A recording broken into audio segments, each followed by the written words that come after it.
মমতার মুখে হাদির নাম।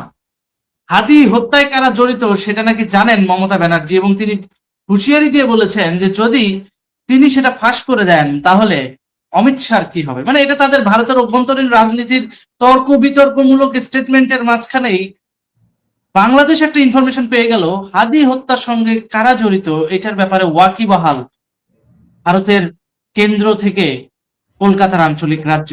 বিষয়গুলো কি হচ্ছে, কোথাকার পানি কোথায় যাচ্ছে, এই বিষয়গুলো নিয়ে একটু খোলামেলা আলোচনা হওয়া দরকার। স্টুডিওতে এই মুহূর্তে উপস্থিত আছেন রাশেদ হায়দার ভাই। ভাই, আপনাকে স্বাগত আমাদের অনুষ্ঠানে। ধন্যবাদ সাব্বির তোমাকে এবং দর্শক শ্রোতা মন্ডলী, এত রাত জেগে যারা আমাদের কথাগুলো শুনছেন সকলকে ধন্যবাদ। এখন কথা হচ্ছে হঠাৎ করে মমতার মুখে হাজির নাম কেন, বিষয়গুলো সম্পর্কে ধোঁয়াশা ধোঁয়াশা তথ্য পাচ্ছি। আপনার কাছে ডিটেলস জানতে চাই, আসলে কাহিনীটা কি, কি ঘটছে পর্দার আড়ালে। এখানে সাব্বির, তোমার মতো আমিও আজকে হঠাৎ করে একটা পত্রিকাতে এই নিউজটা দেখেছি। একটা পত্রিকাতে হঠাৎ করে দেখলাম, নিউজটা ছিল যে এরকম যে রাজনৈতিক বক্তব্যের নতুন বিতর্ক, দুই বাংলায় চলছে আলোচনা। আর নিউজটাতে যা লেখছে যে পশ্চিমবঙ্গের সাবেক মুখ্যমন্ত্রী ও তৃণমূল কংগ্রেস নেত্রী মমতা বন্দ্যোপাধ্যায় সাম্প্রতিক এক বক্তব্যে উঠে এসেছে হাদির নাম। এরপর থেকে সামাজিক যোগাযোগ মাধ্যমে এটা নিয়ে আলোচনা হচ্ছে। এটা তাদের পত্রিকায় যেটা বলছে, কলকাতায় দলীয় কর্মসূচিতে বক্তব্য দেওয়ার সময় মমতা বন্দ্যোপাধ্যায় কেন্দ্রীয় সরকারের সমালোচনা করতে গিয়ে অতীতের কয়েকটি রাজনৈতিক ঘটনা প্রসঙ্গে টানেন। সেই সময় তিনি হাদির নাম উল্লেখ করে প্রশ্ন তোলেন কে বা কারা এই ঘটনার সঙ্গে জড়িত ছিল এবং প্রকৃত সত্য একদিন প্রকাশ পাবে বলে মন্তব্য করেন। তার এই বক্তব্য দ্রুত সামাজিক মাধ্যমে ছড়িয়ে পড়ে। এই জায়গায় যখন এটা ছড়িয়ে পড়ে তখন মমতার লোকজন অমিত শাহর ছবি ব্যবহার করে।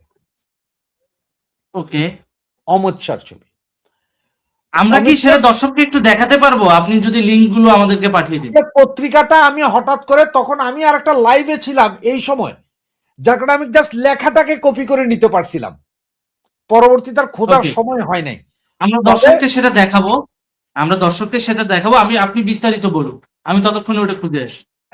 এরপরে কাহিনীটা যেটা হলো, এটা নিয়ে আজকে সারাদিন খুব হইচই।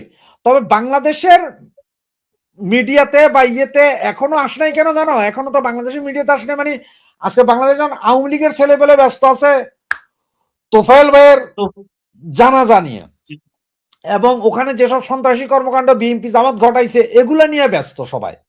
ওইদিকে বিএনপি জামাতিরা আছে যে মানে কিভাবে তোফায়েল সাহেবের লাশ কবর থেকে তুলে আইনে আগুন ধরাই দিবে, এইসব কাজ নিয়ে, যার কারণে এইটা এখনো মুখে আসে। এরই ভিতরে আমরা কথা বললাম আগামীকাল রাতের 9টায়, এই যে আমি মুখ খুলে বাংলাদেশ উত্তাল হয়ে যাবে হাদি হত্যা প্রসঙ্গে মমতা। স্টার নিউজ করেছে দেখলাম, ভারতের প্রখ্যাত পত্রিকা, ভারতের সমস্ত পত্রিকা মিডিয়া এই নিউজটা করছে। ওকে ওকে, আমি মুখ খুললে বাংলাদেশ উত্তাল হয়ে যাবে হাদি হত্যা প্রসঙ্গে মমতা। তার মানে এই যে হাদি হত্যার বিচার নিয়ে দীর্ঘদিন যে জল ঘোলা অন্তর্বর্তীকালীন সরকারও করেছে, এখন বিএনপি সরকারও হাদি হত্যার বিচার করছে না। ইনকিলাব মঞ্চের অনেকেই বিক্রি হয়ে গেছে, কেউ একটা চাকরির কাছে, কেউ একটা গ্রিন কার্ডের কাছে। তার মানে এইটার নেপথ্যে একটা বড় রেডিক্যাল গোষ্ঠীর রাজনীতি জড়িত, রাইট? এবং এর সবচেয়ে মজার বিষয় কি, এখন মমতার যারা, ওরা সবাই অমিত শাহর নাম নিতেছে। আবার এইদিকে এই মুহূর্তে আমার কাছে যে ইনফরমেশন গুলো এসে পৌঁছাইছে আর কি, সেটা একটা বিশাল ফাইল, এই যে জাস্ট কিছুক্ষণ আগে আমি প্রিন্ট করেছি। ওকে, কিছুক্ষণ আগে, এটা প্রায় 80 পাতার গোয়েন্দা রিপোর্ট, ভারতের একটা গোয়েন্দা রিপোর্ট। এখন এই গোয়েন্দা রিপোর্টের সব বিষয়গুলো নিয়ে যিনি আমাকে পাঠিয়েছেন এই রিপোর্ট, তিনি আগামীকাল আসছেন আমার চ্যানেলে। আচ্ছা, রাশেদ স্পিচের চ্যানেলে আসবে, যেটা ওনার এই ইন্টারভিউটা আমি আমার চ্যানেল এবং তোমার চ্যানেল, দুইটা চ্যানেল সংযুক্ত করে দিব কালকে রাতের 9টায়। দুই সাইডের দর্শক দেখুক। দর্শক শ্রোতা মন্ডলী যারা আমাদের ভিডিওটা এই মুহূর্তে দেখছেন বা কালকে রাতের 9টার আগ পর্যন্ত দেখবেন, সকলে অন্তত কিছু হোক আর না হোক রাতের 9টার এই প্রোগ্রামটা দেখেন, কারণ এখানে বিশাল একটা জিনিস খোলাসা হবে। আমি এখনো জানি না আসলে আসলে এই রিপোর্টের কি আছে, কারণ আমি এখনো পড়ে উঠতে পারিনি, কারণ রিপোর্ট গুলো আসছে 20 মিনিট হইলো আমার হাতে, এগুলো প্রিন্ট হইতে সময় লাগছে। এখনো জানি না সবগুলো, এবং টোটাল রিপোর্টটা ইংলিশে আছে, এটাকে বাংলায় করতে হবে আমারে, কইরা তারপরে 100% বুঝতে হবে। কারণ আমি যতই বুঝতে বিদেশে পেরেছি। থাকি কিন্তু আমার মাদার ল্যাঙ্গুয়েজ ইংলিশ না। আমি যতটুকু রাইট। বাংলায় বুঝি ততটুকু আমি ফ্রেঞ্চ বুঝি, কিন্তু ততটুকু আমি ইংলিশ বুঝি না, কারণ আমি যেহেতু ফ্রেঞ্চে ছিলাম। সুতরাং এই হুম। রিপোর্টগুলো সবগুলো আমার আজকে রাতের ভিতরে কমপ্লিট করব, যার কারণে পুরো ঘটনা বলতে পারছি না। তো কালকে যিনি আমাদের এই চ্যানেলে আইসা ইন্টারভিউটা দিবেন, উনি সব খুল্লা প্রকাশ করে দিবেন, কে জড়িত, কিভাবে কি সব কিছুই বলবেন। এবং সেইটা ওকে। দেখার জন্য আমি সমস্ত দর্শককে আমন্ত্রণ জানাবো যে প্রোগ্রামটা দেখেন আপনারা। দর্শক বন্ধু, আপনাদেরকে আমরা আমন্ত্রণ জানাচ্ছি, আপনারা অবশ্যই আগামীকাল রাত 9টার প্রোগ্রামটা দেখবেন। আমরাও অপেক্ষায় রয়েছি আসলে মূল তথ্য কি বের হয়, কোন জায়গার পানি কোথায় গিয়েছে, কিভাবে কি হয়েছে না হয়েছে, সব বিষয়গুলো জনগণের সামনে খোলাসা হওয়া দরকার। কারণ জনগণের সামনে খোলাসা হলেই বিষয়গুলো দুধ কা দুধ পানি কা পানি হয়ে যাবে। আর এইটার নেপথ্যে তারেক জিয়ার ক্ষমতা টিকিয়ে রাখার লড়াই আছে কিনা, কিংবা জামাতের কোনো এক্সট্রা ইন্টারেস্ট আছে কিনা, কিংবা অন্তর্বর্তীকালীন সরকারের ওই সময়ের কোনো স্বার্থ ছিল কিনা, প্রত্যেকটা বিষয় কিন্তু পুঙ্খানুপুঙ্খানু ভাবে আগামীকাল রাত 9টার প্রোগ্রামে আপনারা পাবেন। রাশেদ ভাই, বা আমি আপনার মমতার কাছে কোনো স্বার্থ ছিল কিনা, বা মমতার কোনো স্বার্থ ছিল কিনা সেটাও আমরা পাবো। কারণ হচ্ছে আচ্ছা, সেখানেও নির্বাচন হয়েছে, এখানেও নির্বাচন হয়েছে, দুই জায়গায় নির্বাচন হ্যাঁ ছিল। হ্যাঁ, আমি এইটার প্রসঙ্গে আপনার কাছে জানতে চাই যে বাংলাদেশ উত্তাল হলে পশ্চিমবঙ্গের লাভটা কি?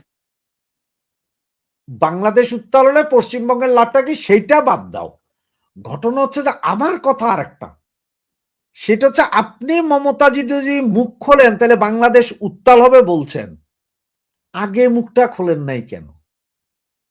আচ্ছা, আপনি হাইরা যাওয়ার পরে মুখটা খুলছেন কেন? তার মানে কি বাংলাদেশের মৌলবাদীরা উত্তাল করলে কলকাতাতেও উত্তাল হবে সেই আশায় আছেন আপনি?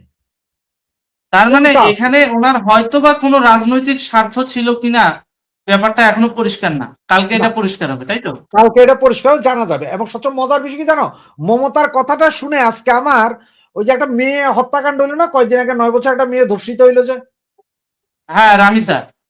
রামিসা, রামিসার হত্যাকারী যখন কোর্ট থেকে বেরোয় গাড়িতে বলতেছে আমি খুন করি নাই, খুন করছে ডলার, হুম। পাবলিক বলতেছে এই বেটা জানালা কাইটা বাইরে যাওয়ার সময় ভিডিও দেখা গেছে, সে কোলে নিয়ে হ্যাঁ, উঠছে, এখানে ডলারের তো কোনো কিছু দেখা যায় নাই। নাকি এটাকে প্রলম্বিত করার জন্য বা অন্য কিছু করার জন্য, এটা একটা যেমন আলোচনা হচ্ছে বাংলাদেশে, নাকি মমতাদি সেইটাই কাজ করছেন, নাকি ওনাদের গোয়েন্দা রিপোর্টে মমতাদি ফেসে যাচ্ছেন, বিষয়গুলো কিন্তু খুব জটিল।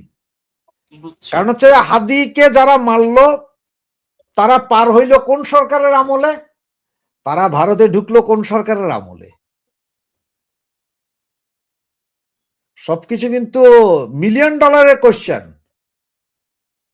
বাংলাদেশ থেকে কারা হেল্প করছে ওনাকে ঢুকার জন্য ওইখানে, আবার ওইখানে কারা ওয়েলকাম ওয়েলকাম করে গলায় তুলে নিয়ে আসছে, তার বিষয়গুলো মানে ওইরকম না? তার মানে বাংলাদেশ উত্তাল হওয়ার নেপথ্যে অনেক গুটিবাজি আছে। হ্যাঁ, বাংলাদেশের সার্বভৌমত্বকে উস্কে দেওয়ার পেছনে নাকি দ্বিতীয় অনেক ডিপ স্টেটের গুটিবাজি সাথে আছে। জড়িত, নাকি দ্বিতীয় ডিপ স্টেটের সাথে জড়িত, বুঝতে হবে। বুঝতে পারছি। এখন শুধু কে কালকে ডিপ যেমন স্টেটের সাথে ভারতীয়রা যুক্ত? দেখবে, কালকে যেমন ভারতীয়রাও শুনতে হবে, আমার দেশের লোকজনও শুনতে হবে। এবং এগুলো ফ্লাশ করার জন্য যে ব্যক্তি যিনি আসবেন, নাম বলতে পারি কিন্তু আমি বলছি না নাম, আপনাদের বললাম যে এক্সক্লুসিভ ইন্টারভিউ, এটা পুরো গোয়েন্দা রিপোর্ট নিয়ে কথা বলবেন, ফুল গোয়েন্দা ওকে, রিপোর্ট। আচ্ছা। এটা কি সম্পূর্ণ ওই হাদি হত্যার বিষয়টাকে এক্সপোজ করে দিবে, এই ধরনের কিছু? ফুল হাদি হত্যা, হাদি হত্যাটাকে এক্সপ্লোজ করে দিবে, ঘটনাটা কোথায় বসে, কোথায় মিটিং হয়ে, কোথায় হয়েছে, কিভাবে ওরা ধরা খাইছে, কোথায় ধরা খাইছে, ওরা কি কি বলছে পুলিশের কাছে, ফুল গোয়েন্দা রিপোর্ট। বাংলাদেশের গোয়েন্দা রিপোর্ট না, ভারতীয় এবং বাংলাদেশের দুই জায়গার গোয়েন্দা রিপোর্ট। ও আচ্ছা, দুই দেশের সম্মিলিত গোয়েন্দা রিপোর্ট কালকে গোয়েন্দা এক্সপোজড রিপোর্ট হবে, তাই যেটা, তো? যেটা পরে এক দেশ থেকে এক দেশে যাওয়ার পরে ওদের ধরা গেছে ওখান থেকে, ফুল নিউজ, বুঝতে পারছি। ফুল গোয়েন্দা রিপোর্টটা, যেটা এখন পর্যন্ত বাংলাদেশের লোকজন জানে না। বুঝতে পারছি। তাহলে আমরা সেটাই তুমি অপেক্ষা করছি আগামীকালের অনুষ্ঠানের জন্য, এবং আগামীকাল আমরা চাইবো জনগণের সামনে সবকিছু খোলাসা হোক। ততদিন পর্যন্ত সেটাই আপনিও সুস্থ থাকুন। আমরাও আজকে এই অনুষ্ঠানটা শুধুমাত্র অ্যানাউন্সমেন্ট করার জন্যই মূলত করা। আপনারা যারা আমাদের নিয়মিত দর্শক শ্রোতা, তারা একটু অপেক্ষা করে আগামীকাল রাত 9টার প্রোগ্রামটা দেখবেন, রাত 9টার। কেন বলছি? কারণ যেহেতু গোয়েন্দা রিপোর্টটা মাত্র এসেছে, এইটা আবার ইংলিশে ট্রান্সলেট হবে, সরি ইংলিশ থেকে বাংলায় ট্রান্সলেট হবে, এবং সেটা আবার আমাদের ভিতরেও একটা রিসার্চের বিষয় আছে, কারণ আমরা এই বিষয়গুলো নিয়ে জানবো, ঘাটাঘাটি করবো, অ্যাকচুয়াল পয়েন্ট অফ ভিউটা আমাদের মাথায় যখন সেট হয়ে যাবে তখন না আমরা আপনাদেরকে জানাতে পারবো। এই জন্য অ্যানাউন্সমেন্টের জায়গাটা থেকেই এই অনুষ্ঠানটা আয়োজন করা, তাই তো? এবং দর্শকদেরকে একটা গ্যারান্টি দিতে পারি যে এখানে দুই দেশের গোয়েন্দা দপ্তরের সিলস অফ দেওয়া এই রিপোর্টগুলো সরাসরি।